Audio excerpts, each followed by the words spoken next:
Assalamualaikum warahmatullahi wabarakatuh. Waalaikumsalam warahmatullahi Waalaikumsalam wabarakatuh. warahmatullahi wabarakatuh. Selamat siang semuanya. Pertama-tama yang saya hormati Ibu Cucun Suningsi, SPD MPD, yang tidak bisa hadir. Lalu yang selanjutnya kepada rekan-rekan sekalian yang saya banggakan. Nah, pada kesempatan kali ini dalam mata kuliah Pengelolaan Pendidikan akan memaparkan materi mengenai organisasi dan kepemimpinan dalam pendidikan. Alhamdulillahnya pada kesempatan kali ini kita masih diberikan kesempatan untuk bertemu meskipun hanya secara online. Nah, baik, sebelumnya perkenalkan terlebih dahulu nama saya Olisna selaku moderator pada diskusi kali ini. Lalu selanjutnya perkenalkan anggota dari kelompok 2, yaitu yang pertama ada Aida Susilawati dengan NIM 2004689, nomor absen 27. Saya sendiri, Olisna dengan NIM 2004916, nomor absen 28. Lalu ada Dina Lailatul Fadilah dengan NIM 2005126, nomor absen 29. Dan yang terakhir, Siti Zulaika Nisa Mauliza dengan NIM 2000639 dan nomor absen 6. Ya, baik. Langsung saja kita mulai kepada pematerian pertama yang akan dimulai oleh Dina Lailatul Fadilah. Kepada Dina, saya persilakan. Baik, sebelumnya terima kasih kepada moderator yang telah mempersilahkan saya, memberikan waktu kepada saya untuk memaparkan pematerian pertama mengenai konsep dasar organisasi. Baik, dimulai. Konsep dasar organisasi, organisasi sendiri merupakan kata Latin dari organum yang memiliki arti alat. Sedangkan organization merupakan kata lain dari organisasi dalam bahasa Inggris yang memiliki arti sebagai penyusunan atau kumpulan-kumpulan.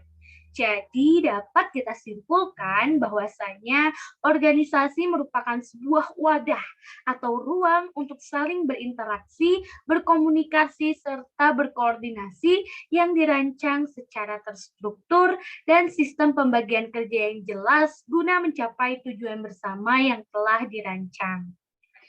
Selanjutnya ada organisasi menurut para ahli.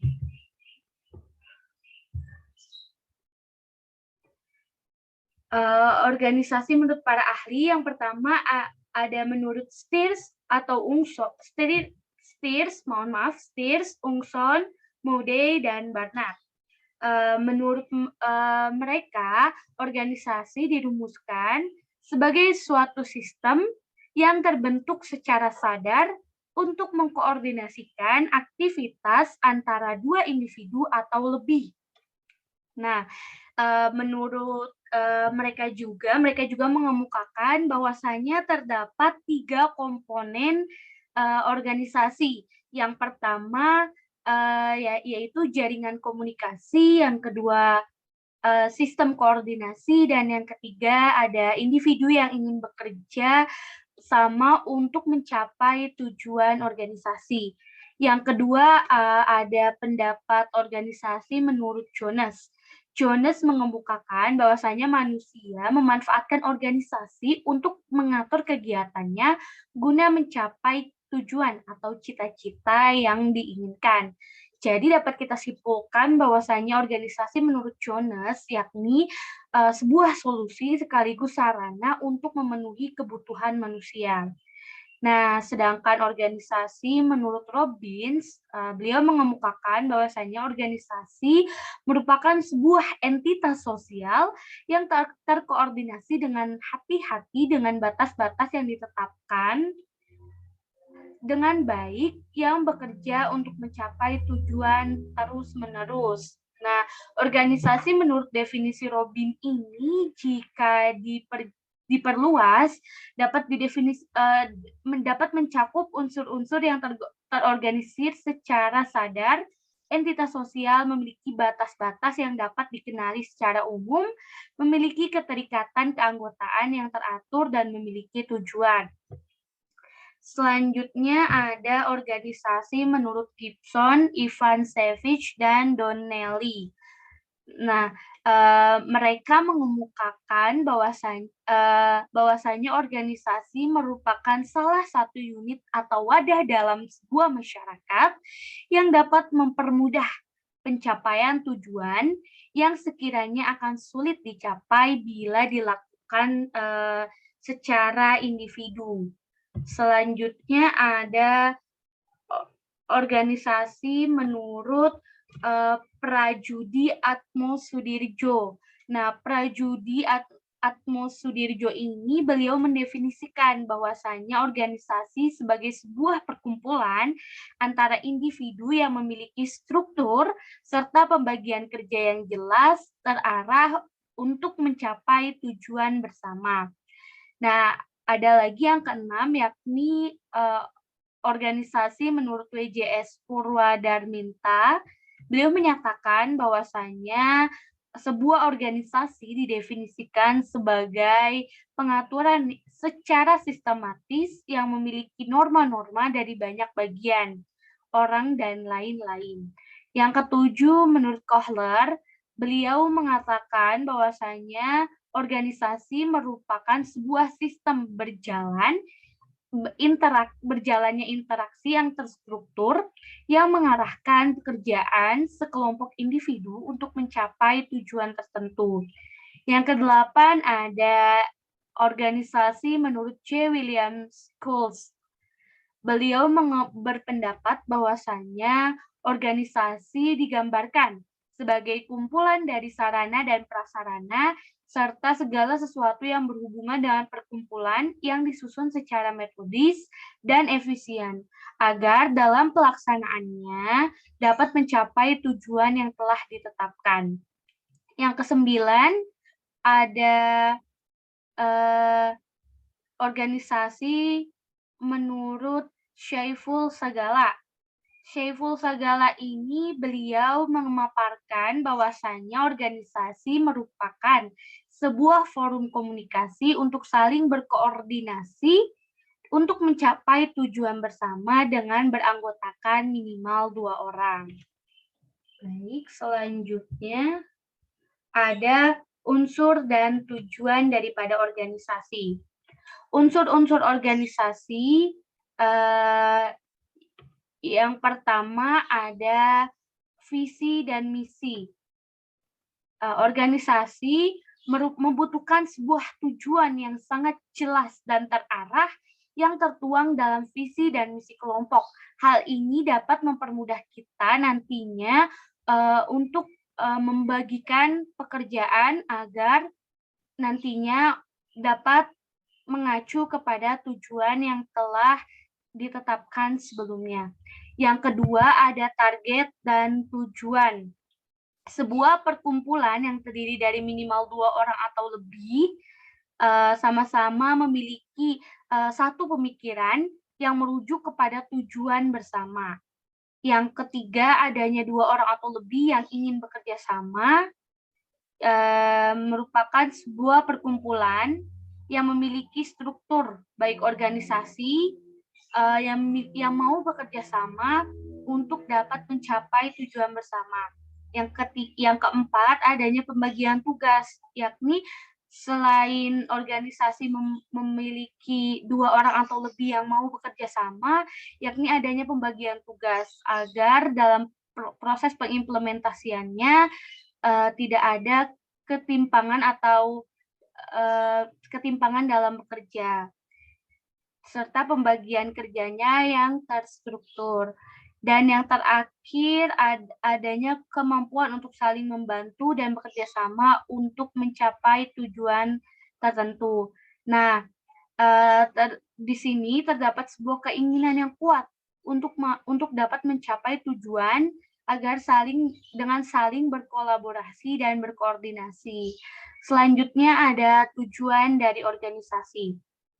Nah, kunci utama berjalannya sebuah organisasi yakni adanya sebuah tujuan yang dirangkai dan disepakati bersama dengan ditunjang oleh sarana dan prasarana, juga digerakkan oleh manusia agar dalam proses pelaksanaannya dan pencapaiannya dapat terprogram dengan baik dan jelas serta lebih efisien. Oke, mungkin cukup sekian yang dapat saya sampaikan. Saya kembalikan kepada moderator. Terima kasih. Baik, terima kasih kepada Dinda yang telah menyampaikan materinya. Selanjutnya akan dilanjutkan oleh Aida. Kepada Aida, saya persilakan. Baik, terima kasih kepada moderator yang telah mempersilakan saya untuk memaparkan materi selanjutnya, yaitu mengenai sekolah sebagai organisasi sosial. Sekolah adalah suatu struktur atau lembaga yang bergerak pada ranah proses pengembangan, pembelajaran, serta pendidikan individu yang memiliki sarana dan prasarana, salah satunya yaitu untuk mengemban pendidikan dalam suatu tempat tersebut yang disebut dengan sekolah. Nah, selanjutnya, dalam pendekatan dinamis, organisasi merupakan wadah yang dibangun dan didorong oleh harapan yang identik dari setiap individu di dalamnya, sehingga tumbuh menjadi kesatuan yang saling melengkapi dalam mewujudkan setiap harapannya dan membentuk hubungan yang kuat antar anggotanya. Secara umum, sekolah sebagai organisasi sosial adalah upaya suatu lembaga untuk meningkatkan proses pembelajaran dengan mengakui bahwa setiap anggotanya adalah aktor sosial yang menuntut perlakuan sosial untuk mencapai tujuan bersama dalam wadah yang menampung semua kegiatan sosial. Di dalamnya terjadi tanpa memperhatikan tanggung jawab utama setiap orang sebagai guru ataupun anggota staf lainnya. Sehingga pencapaian tujuan tersebut merupakan upaya kolaboratif yang melibatkan seluruh hubungan instansi. Next. Nah, yang selanjutnya ada konsep dasar kepemimpinan. Secara sederhana, kepemimpinan dapat diartikan sebagai sebuah kemampuan yang dimiliki oleh seseorang untuk mempengaruhi orang lain atau anggotanya untuk mencapai tujuan bersama. Nah, orang yang melaksanakan proses kepemimpinan itu disebut pemimpin. Orang-orang yang dibimbing oleh pemimpin disebut sebagai anggota atau pengikutnya. Seorang pemimpin mempengaruhi orang melalui berbagai kegiatan. Akibatnya, fungsi pemimpin sangat penting dalam menentukan arah dan kualitas kehidupan manusia dalam keluarga, masyarakat, bangsa, dan negara. Kualitas seorang pemimpin dalam kepemimpinannya dapat menentukan kemajuan serta keberhasilan dalam memimpin dan menjalankan sebuah organisasi. Next.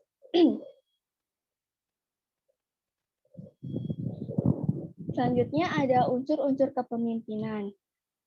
Kepemimpinan melekat dalam sebuah organisasi terjadi di dalam suatu organisasi. Nah, yang merupakan wadah berupa struktur organisasi dalam arti statis.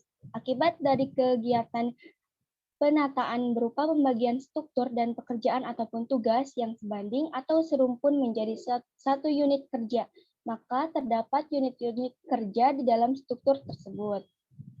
Di sini ada unsur kepemimpinan menurut RIPAI tahun 2013, ada 7 unsur atau komponen kepemimpinan. Yang pertama, adanya pemimpin serta yang dipimpin. Nah, yang kedua, pemimpin berupaya untuk dapat menyatukan pemikiran dan persepsi. Yang ketiga, seiring dengan kepemimpinan, ada tujuan akhir yang harus dipenuhi.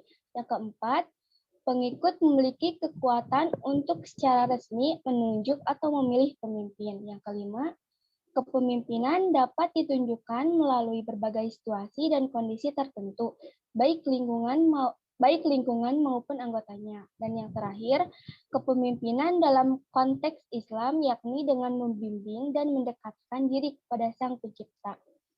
Next. Kemudian ada peran kepemimpinan. Peran merupakan sebuah tingkah laku seseorang yang berkaitan dengan sebuah tanggung jawab yang tengah diemban dalam posisi unit sosial.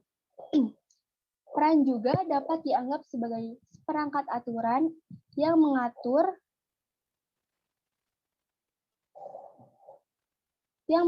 bagaimana orang dalam posisi tertentu bertindak.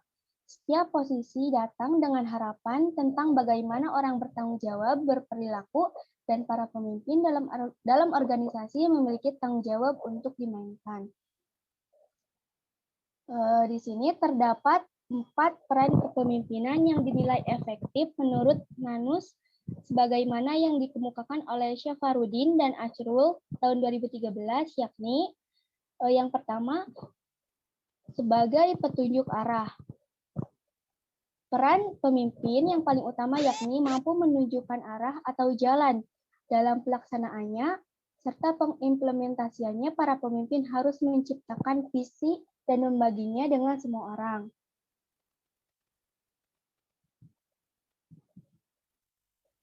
Nah, yang kedua, sebagai pelopor dan penggerak perubahan.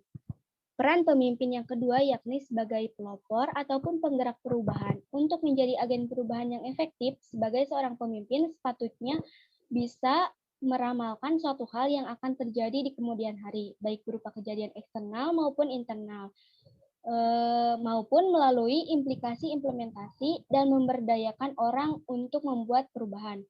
Yang ketiga, seorang pemimpin harus mampu berkomunikasi dan menjalin relasi dengan baik. Yang keempat, seorang pemimpin harus mampu menjadi inspirasi.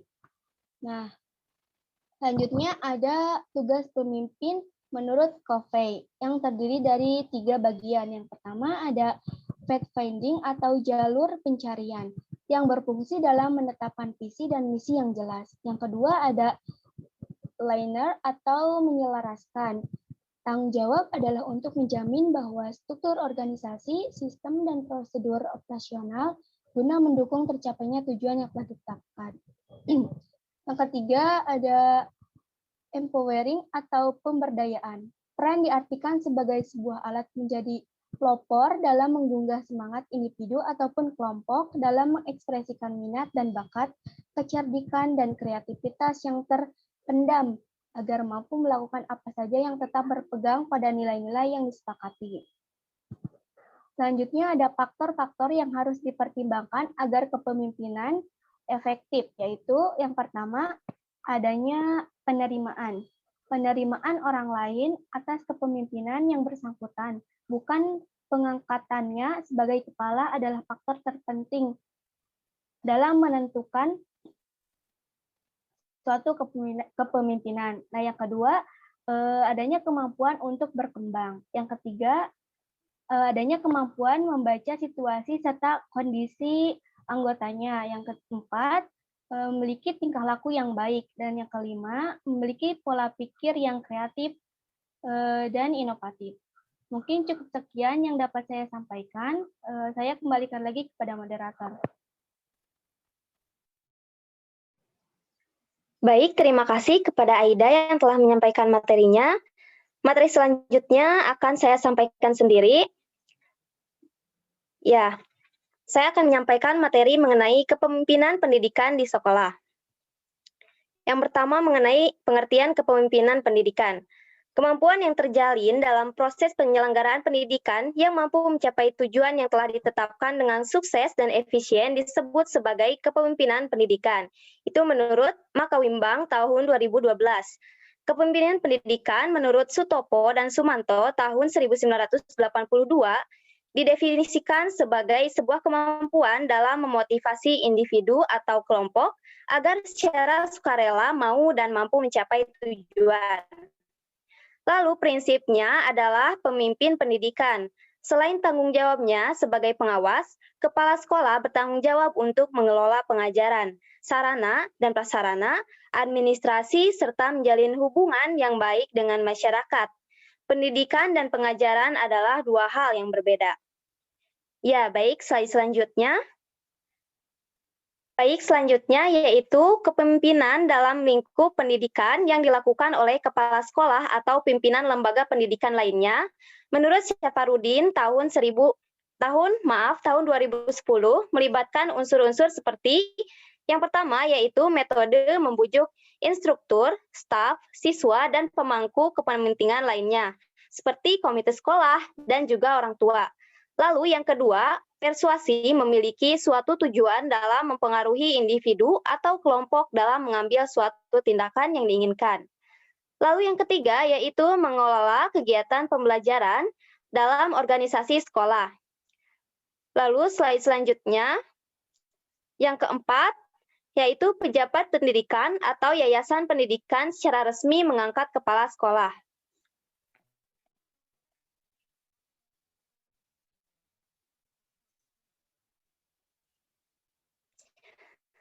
Lalu selanjutnya yang kelima, bagi setiap jenjang pendidikan terdapat suatu standar kelulusan agar berkepribadian yang baik serta berkualitas.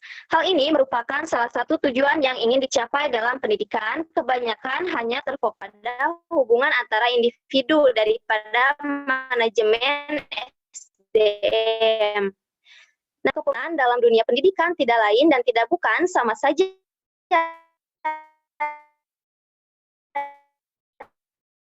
dengan sebuah kemampuan yang menyelenggarakan pendidikan agar dapat mencapai suatu tujuan tertentu agar lebih efektif serta efisien. Lalu slide selanjutnya yaitu mengenai kepemimpinan kepala sekolah. Nah, menurut Rowe dan Drake tahun 1980 ada banyak konsep organisasi dalam pekerjaan sekolah. Yang pertama, sekolah tidak bisa produktif jika siswa tidak memahami apa yang seharusnya mereka lakukan. Efektivitas sekolah akan terbatas jika tidak ada kepercayaan dan pemahaman masyarakat. Lalu yang kedua, nilai pendidikan tercermin dari berbagai upaya partai politik yang menjaga dan menolaknya. Lalu yang ketiga, koordinasi serta integrasi lembaga pendidikan dan sosial merupakan kegiatan vital sekolah karena proses pendidikan yang rumit hanya dapat dilakukan melalui berbagai lembaga perwakilan dan kegiatan koperasi. Lalu yang keempat, organisasi akan dirasa lebih efektif jika memunculkan dan menggunakan unsur-unsur anggota dan kegiatan administrasi, yaitu yang pertama ada perencanaan, yang kedua, pengorganisasian. Lalu yang ketiga, kepegawaian dan kepemimpinan secara teratur dalam keseimbangan yang lebih baik. Yang keempat, komunikasi atau interpretasi. Yang kelima, proses penilaian serta perbaikan kinerja. Lalu selanjutnya yang kelima, setiap orang yang terkena dampak kebijakan, termasuk mereka yang berada di luar organisasi, harus dilibatkan dalam perlindungannya. Derajat aktivitas demokrasi pada suatu saat ditentukan oleh kemampuan dan pemahaman individu tentang peran mereka. Lalu yang keenam, tujuan administrasi sekolah adalah untuk mempermudah proses belajar mengajar bagi siswa.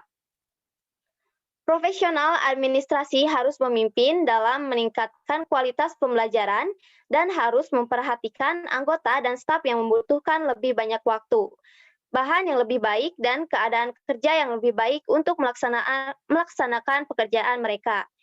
Yang ketujuh, anggota staf diberikan kesempatan untuk dapat berkontribusi secara aktif, baik secara lokal, institusional, dengan tujuan mencapai keunggulan. Kelancaran pekerjaan serta kinerja orang-orang baik secara individu maupun dalam kerjasama kelompok akan digunakan untuk mengukur keberhasilan sekolah. Lalu yang kedelapan, dalam menghadapi sebuah perubahan, organisasi harus memiliki sifat kedinamisan, yaitu mampu untuk beradaptasi. Lalu selanjutnya juga ada yang selanjutnya, tujuan utama sekolah adalah untuk membantu siswa dalam mencapai manfaat budaya saat ini dan penguasaan pengetahuan yang ada. Semua anggota personel sekolah bertanggung jawab untuk secara kolaboratif mengembangkan maksud dan juga tujuan organisasi sekolah, serta proses pengembangan untuk jangka waktu tertentu untuk ditinjau dan juga diubah. Lalu yang terakhir, organisasi sekolah harus menjadi jaringan yang memungkinkan akses, komunikasi, dan juga umpan balik yang sederhana ke semua bagian organisasi serta ke pusat administrasi sekolah. Baik, untuk materi selanjutnya akan dilanjutkan oleh rekan saya yaitu Siti Zulaika. Siti, dipersilakan. Baik, terima kasih. Selanjutnya Menurut Roy dan Drake pada tahun 1980, kepala sekolah memiliki 5 peran dan tanggung jawab, yaitu yang pertama, mengupayakan perbaikan dalam teknologi dan pendekatan instruksional. Yang kedua, menerapkan kurikulum dengan cara yang memenuhi kebutuhan siswa. Ketiga, mengatur guru sehingga mereka dapat memotivasi siswa dengan baik. Keempat, memungkinkan guru untuk terlibat dalam program pengembangan profesional untuk instruktur. Dan yang kelima, pada setiap tingkat yang baik, mengatur guru, menawarkan koordinasi dan menugaskan mereka untuk mengajar mata pelajaran tertentu. Selanjutnya,